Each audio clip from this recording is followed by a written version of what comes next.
everybody. It is just about 10 to 7 in the evening. We're a little bit late this Sunday, but we're going to read another couple of chapters of The Kraken's Curse. Originally this started over a month ago as a chance to read Walking on Cinders, my novel, for the 10th anniversary. But you guys have asked me to keep reading, so I am reading, and I'm going to read from this novel, which came out in 2008. So let's read another couple of chapters from my home office here in studio. This is chapters 10 and 11. Chapter 10. Kraken. The ship shook like an earthquake. It started suddenly but would not stop. I grabbed the chest of drawers for support, but I was not safe for long. The boat tipped sideways and I was flung out of the door, landing on the decking and looking back into the cabin. I was horrified to see the furniture was hurtling towards the smashed window and deep into the ocean below. I pulled myself to the side of the deck with all the strength I could muster and just about managed to see it disappear into the endless black. I feared I would suffer the same fate myself. My boat, the Lizzie B, my pride and joy, had been destroyed before my eyes. I turned my head and horror filled my eyes. A giant wave of blue and green was approaching me at a tremendous speed. I closed my eyes and prayed. The wave struck with unimaginable force and slid me right across the deck. I hit my head on a rigging pole and fell from the broken support rail. I remember falling, and then the freezing cold as I hit the water. I suddenly couldn't breathe. I was gasping for air, and this was all of consciousness that I could remember. The rest seemed dreamlike, and yet it was somehow so real. I was sinking into the blackness, into the emptiness, and into the nothingness. I must have been unconscious, but I still felt so alive. It was like I was in a different world. I was floating, but never moving. Slowly, out of the darkness and fear, something was moving towards me. It reared its ugly head and looked me directly in the eyes. 8 flaming tentacles reached out into the black. It was insidious, and I knew it wanted me for something. "Scum of the seashore," it spoke without moving its mouth. "I have waited for so long. You are the one who will at last help me to conquer the land from within the sea. You see, I am growing old and my power is waning. I am the last of my kind, and it would be wrong to leave without completing my lifelong ambition." The creature smirked and drew breath. "There is only one way in which I can regain my power. But alas, I have failed in my one chance to capture the silver fox. I risked everything and it escaped in my purest form just that once. Now I have no choice but to convince the land dwellers to do my bidding for me. You will be the first and many more will follow. I will give you the power of the great Leviathan." The creature encased me in its tentacles and swung me round to face the back of its head. Then it spoke into the water. It was clear and precise, never pausing for breath. "Be aware of adventures on a sea of gold, where tarnished memories and darkness behold. A silent night so deadly and clear, where to answer all questions a divine one appears. Mysterious happenings and plans will conspire, when on an evening so dark simple truth we require. This day dawns forevermore, and trapped we will be. The land will be ruled and imprisoned by the sea." The whole world went dark. Everything that could be seen or heard, everything beyond the realms of imagination was lost. I couldn't help but think of what had happened, and as I did so a searing pain entered my head and I found the memories were no longer there. I was floating to the surface and slowly I was regaining consciousness, although I still did not know where I was or how I had gotten there. The next thing I remember is a tingling sensation in the left side of my body as the waves lapped against me. I was lying face down in the sand and unable to move. Presently I heard voices approaching from the nearby dunes. I did not know who they were, nor did I care. All I was worried about was getting them to notice me and getting myself to safety. But I knew something was not right. I felt different. But at the same time, I also knew that I couldn't stay in this situation for much longer. The voices were getting closer now, and it wasn't long before the footsteps quickened and one of them shouted, "James! James, quickly, over here!" The voice was deep but subtle. I could tell it was a male, and I had a good idea who James was as well. Soon enough, my theory proved right, and I heard the calming voice of my good friend, James Tindersley. "Oh my, Bernie, it's Captain McCray. What is he doing lying down here in the waves?" Without hesitation, James leaned down and dragged my body. I was rolled over onto my back, and Bernie proceeded to brush a lot of the sand from my face. Then both men lifted me, for I was not that heavy, up onto their shoulders, and between them they started walking back towards the dunes. To this day, I still do not know how they managed to carry me all the way to James's cottage on the cliff top, but manage they did. I stayed with James for the next week until I had recovered. I found his company quite compelling, and we had several long talks about my travels and life in the village. It was interesting to talk to this old friend again, and although he seemed a little wary of me, we got on well. It was at this time as well that I began to get nightmares about the horrible sea creature. I knew from that point onwards that it would be very hard for me to return to my job as a fisherman. It was on a Tuesday in the following week that I finally left the company of the Reverend James Tindersley. The plan was for me to settle very nicely back into my old cottage on the marina, but certain events to follow stopped that from happening. These are events of which I will not divulge here, for you have heard quite enough of my story already for one day. The captain finished on an abrasive note. The tone in his voice had changed, and it was again arrogant and cocky. Little did he know he had the upper hand. Arthur looked around the room before finally settling on the captain himself and staring at him directly. There was something not quite right about this story.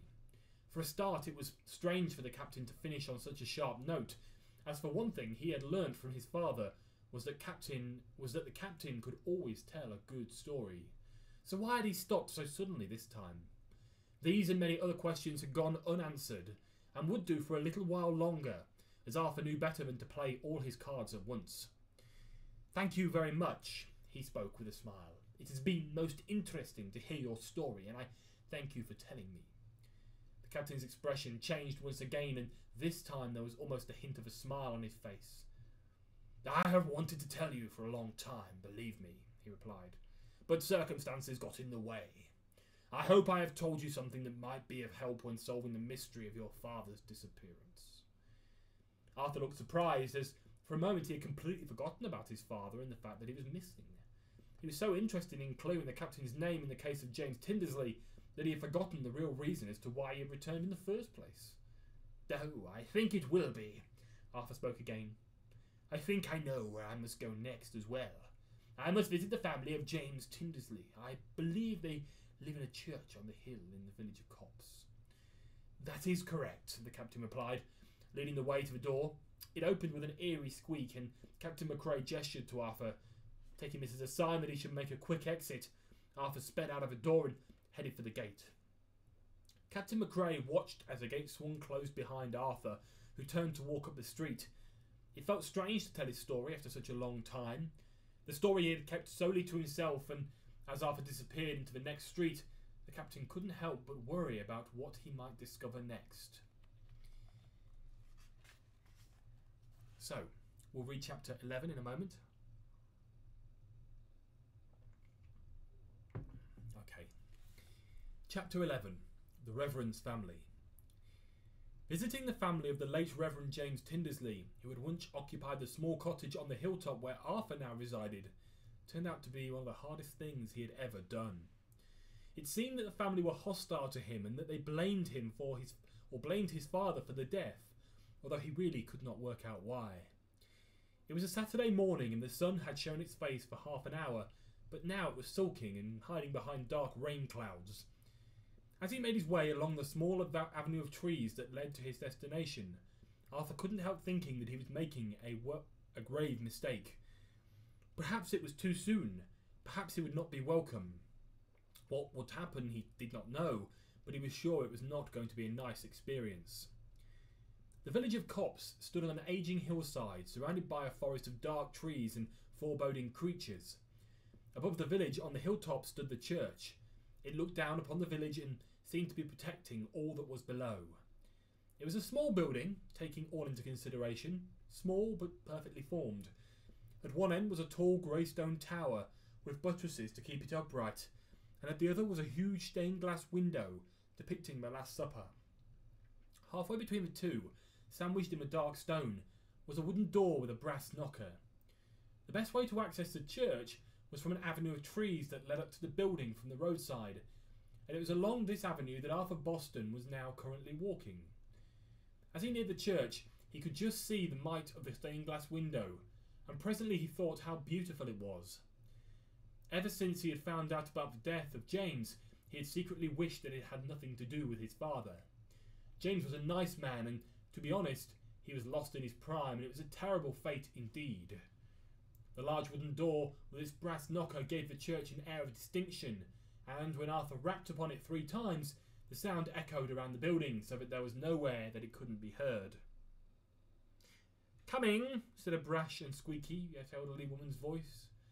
Several seconds later the door opened to reveal a small woman with a shock of white hair and wearing a pinny.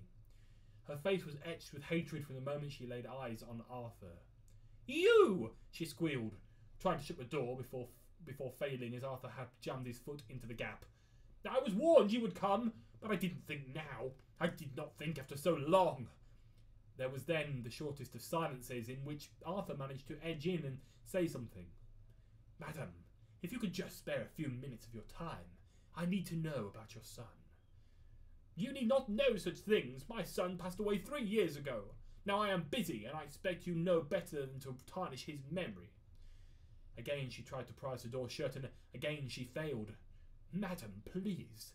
If I do not find out this information from you, then from what sources will it be found?"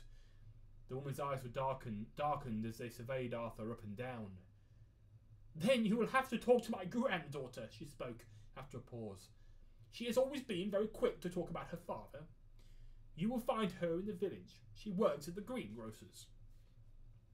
"Thank you," Arthur smiled, and removed his foot from the doorway, which finally allowed the elderly lady to close it in his face. It is true to say that people can be strange when talking about old memories, and on his way down to the village, Arthur felt that it was only right to stop at the cemetery that was the last resting place of his father's great friend. He found it lying amongst the rose beds, as clean and pristine as the day it was carved. Fresh flowers had been recently placed, and upon the white marble there was a loving inscription. "Here lies the Reverend James Tindersley, who brought faith and hope to all people."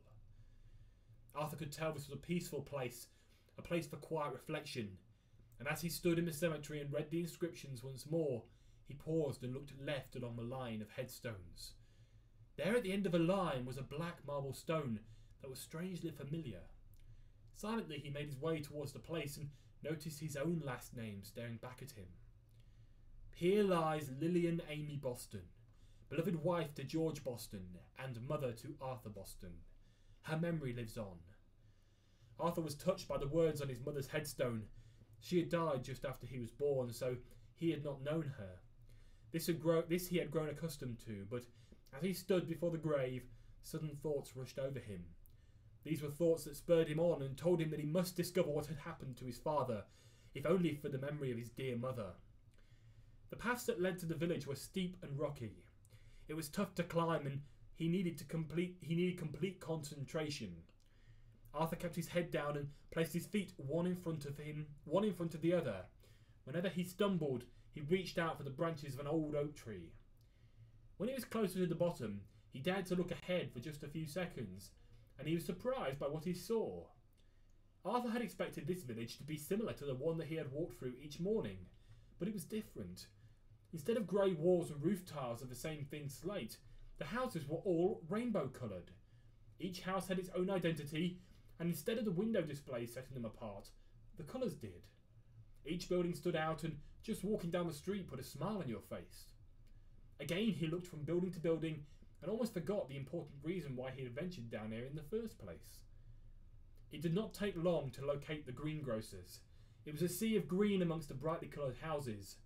There was a surge of people surrounding the front display, and everyone seemed to be busy buying. When it was a little nearer, Arthur noticed a sign above the front entrance. "Cedric and Son, Greengrocers," and he realised how hard it would be to locate James's daughter in this crowd of people, especially when he did not even know her name. Walking in the direction of the crowd, he noticed a short alley at the side of the shop. He didn't know where it would lead to, but due to mainly the fact that anything was better than facing the crowd, he decided to take his chances. The alleyway was dark and damp, a far cry from the houses out on the street. At the end there was a car park and a door that marked the back of the greengrocer's. The car park was empty except for one car, and through the window Arthur could see the crowd again, now filling the interior of the small dwelling. Then he saw her. Standing behind a counter at the very far end of the shop was a slender young woman with long wavy blonde hair. She was the complete image of beauty, and Arthur knew immediately that this was the lady he was looking for. Pushing on the door, Arthur entered the back of the shop and headed for the desk. He tapped the young lady on the shoulder, and she turned around with a surprised look on her face. "Excuse me?" she said. "Oh, I am sorry," Arthur replied. "It's just I saw you standing here and I thought I must talk to you. In fact, there's a reason why I particularly need to talk to you." "Oh, really?" the lady smiled. "Well, I'm Megan. Pleased to meet you." Arthur was surprised to find this young lady sweet and interesting, and for the first time in many years he realised that he could smile back without having to worry about anything else. "I'm Arthur, and am I right in saying that you are the daughter of James Tindersley?" Megan didn't even falter. "Yes, that's right." She led Arthur through a doorway and into a room that he had not noticed before. Megan could tell straight away that this man had ventured down into the village to see her. She didn't know how she could tell, but somehow she knew that he had visited her mother and had gained no answers. "May I take a guess as to why you're here?" she giggled girlishly. She seemed to be the complete opposite of her strict mother. "Certainly," Arthur replied. "You're here because you want to know about my father's tragic death, and my mother would not give you any answers." "That is correct." Arthur was sure he would be able to get the confirmation he needed from Megan, and it was obvious she would easily give away the facts. There was, of course, an underlying attraction between the couple, the attraction of which Arthur was not yet aware. "Well, if you would like to sit down, then I will join you and tell you everything that I know." Megan moved closer to Arthur and smiled. "I can tell you exactly what you need to know." She pouted, moving her lips slowly. She was trying to seduce him with her smile, but she made her movements subtle, and quickly she began her story. "My father was a great man. I was always privileged to be his only daughter. He had always wanted a daughter, and when I came along he was overjoyed. I used to love playing in the garden at the family cottage on the cliff top. Even as a baby I used to crawl amongst the plants and trees and escape my father's view. Most of the time, however, I lived within my own imagination. When I was 12, I started to grow up a little, and I realised that I had to stop living in my own world all of the time. It seemed to me that school was the least important thing in the world, but I knew I must achieve good grades for my father's sake. Around that time, I started to notice that my father was acting differently towards both myself and my mother. He would spend far more time out of the house, and he often went on long walks with his dear friend Bernie. I loved that man as much as my own family, but it felt strange for him to be out with my father instead of in our house swapping stories over cups of tea.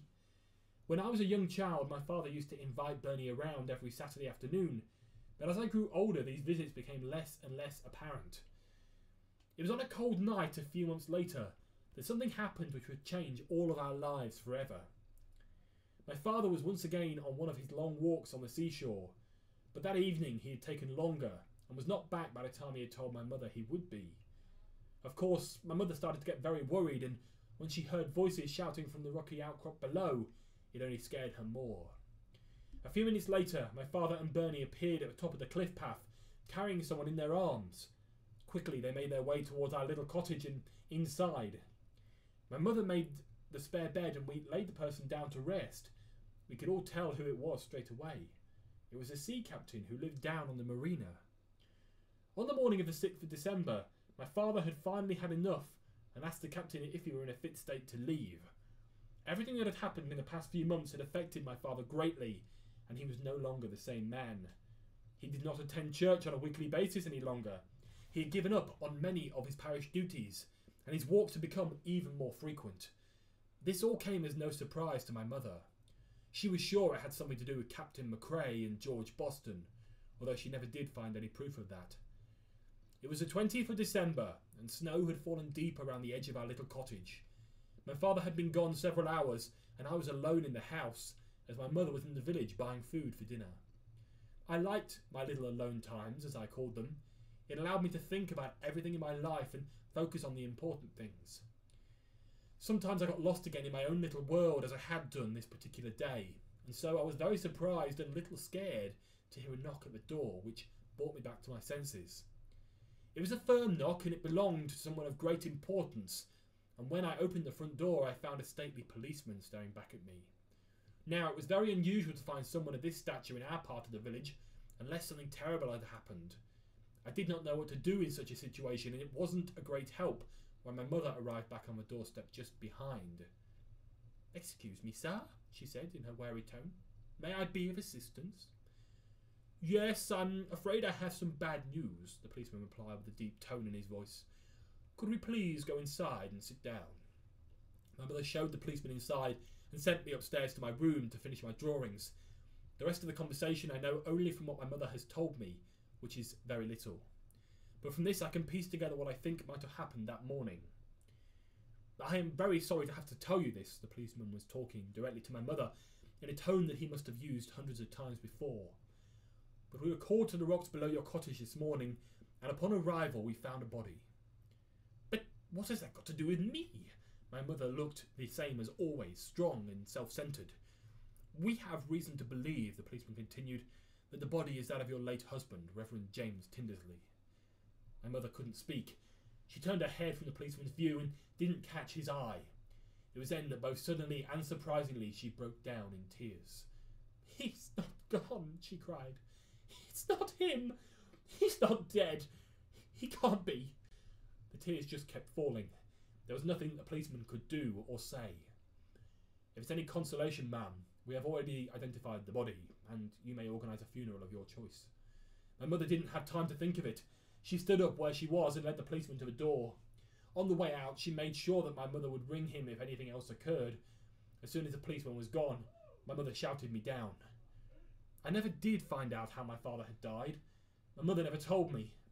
I was allowed to go to the funeral, but nobody spoke to me for the whole time. My mother always blamed me for my father's death. She believed that if she had not gone into the village, then nothing would have happened, and that somehow it was my fault that her husband was dead. I suppose it was just her way of letting out her grief, as these things affect people in many different ways. But for me it was clear.